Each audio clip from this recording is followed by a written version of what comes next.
For more great videos and learning tutorials, or to download the exercises that go with these videos, please visit our website at www.createthenet.com.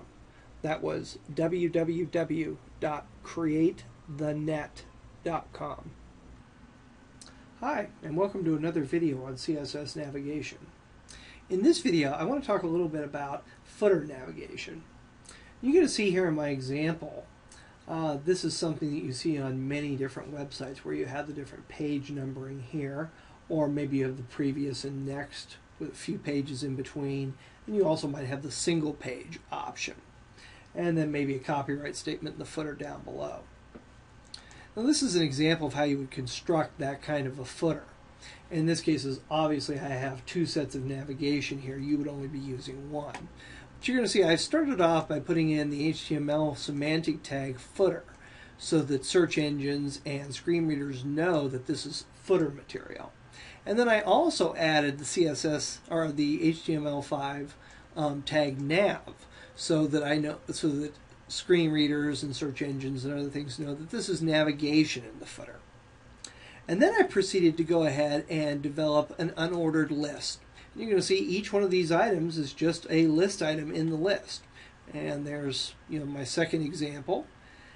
And there's my footer statement down at the bottom, my copyright statement. And then you'll see I close the div for navigation. And then I also close the HTML type nav and then footer after the copyright statement. So let's go ahead now and build the CSS that's going to format this. Here I've gone ahead and I've attached a CSS style sheet called page.css, and I actually placed a few styles already in here, but you're going to see there's no formatting for my bottom navigation. And you'll see the way it looks now. So let's go ahead and build out the styles that are going to be used for this. And this is actually going to be fairly simple because all I have to do is format the list items and then the individual A tags. So I'm going to go ahead and open up the nav tag because that's where all these items are in. And I would use whatever div name I was using in my real design. And I'm going to begin by formatting the list items. And the first thing I want is, instead of these being listed vertically, I want them in an inline horizontal format. So I'm going to go ahead and make the display property inline. And I also want to remove the bullet. So I'm going to go ahead and say list style type is equal to none. And then I'm going to go ahead and close that style off. And we'll click over here, and you'll see the way it's looking already more like navigation down at the bottom. So now let's go ahead and format the individual items.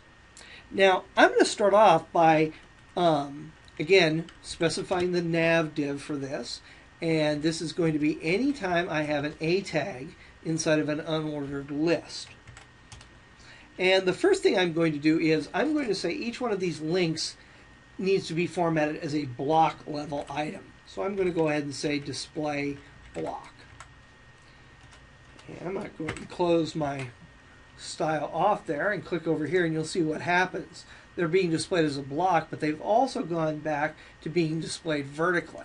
So I also need to tell the browser to float these items to the left of one another. So I'm going to go ahead and put the float left property in. So 3 is going to float up to the left of previous, 4 will float up to the left of 3, so on and so forth.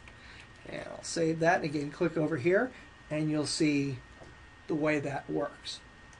Well, obviously those are really close together, so let's go ahead and add some padding around each one of those individual items. I'm going to say I want 3 pixels of padding top and bottom and 7 pixels of padding left and right. I'll go ahead and save that and click, and you'll see it spaces them out. And I also wanted a border around them, so I'm going to go ahead and do border, and this is going to be a 1 pixel light gray border, and it's going to be solid. And you can click over here and you'll see the way the buttons look. They're pushed right up against each other, so I'm going to go ahead and put some margin in as well. And again, I'm going to go ahead and say margin is going to be 3 pixels top and bottom and 10 pixels left and right. And there we go. Things are now spaced out actually a little bit too much, so I'm going to go ahead and narrow that down. But there I go. I could even make it a little bit less there and pull them together. Now, the next thing I want to do is sort of soften the edges on here. And really this depends upon whether or not this goes with your design. But I'm going to put a slightly rounded border onto my items. And I'm going to go ahead and use WebKit border radius, and I'm going to say the border radius is 2 pixels. You would also want to do the same statement for Mozilla Firefox as well. And you're going to see you just got a little bit of softness in there. If I was to increase this to like 4, you'd really see the rounding start to take place. I just want to soften it up a little bit, so I'm just going to put 2 pixels in there. And then finally, I'm going to go ahead and complete the formatting of these items. If I don't want any text decoration, if I don't want the underline on my links, I can take the text decoration off, maybe add a little background color, just a very faint background color into the center of the buttons. And then maybe instead of blue for the color, I make the font color a little bit different. Let's go ahead and make it like a dark gray. And there is my footer navigation completely formatted with CSS, and it only took us 2 styles. Also, if you're interested in seeing the high definition 1280 by 720 videos, please go to createthenet.com. When we upload these videos to video sharing services, they always shrink the video size down and decrease the quality, so they come out a little bit fuzzy.